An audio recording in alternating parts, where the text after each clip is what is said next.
இந்த மாதிரி திருவிழாவை நீங்க பார்த்திருக்க மாட்டீங்க உங்களுடைய வாழ்க்கையில. அப்படி என்ன திருவிழா வந்து பாத்தீங்கன்னா, எல்லாருமே வேண்டுதலுக்கு ஆடு மாடு கோழி விடுவாங்க. ஆனா இந்த ஊர்ல அதையும் தாண்டி பன்னியை வளர்த்து வேண்டுதல விடுறாங்க. இது என்னடா புது விதமான பண்டிகை இருக்கு நீங்களா கேள்விப்படலாம். இது ஒரு உண்மையான சம்பவம் தான். வருஷத்துக்கு ஒரு முறை வந்து பாத்தீங்கன்னா கிருஷ்ணகிரி டிஸ்ட்ரிக்ட்ல லொகேட் இருக்க வெள்ளாமுடி அப்படின்ற ஊர்ல வந்து பாத்தீங்கன்னா இந்த பண்டிகை நடக்குது. இந்த கோயிலுக்கு வேண்டிக்கிட்டு வருஷம் முழுக்க அந்த பன்னியை வளர்ப்பாங்க.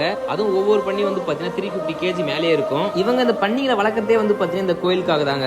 இந்த கோயில்ல நடக்கிற ஃபங்க்ஷனை பார்க்க பல ஊர்ல இருந்து பல மக்கள் வருவாங்க.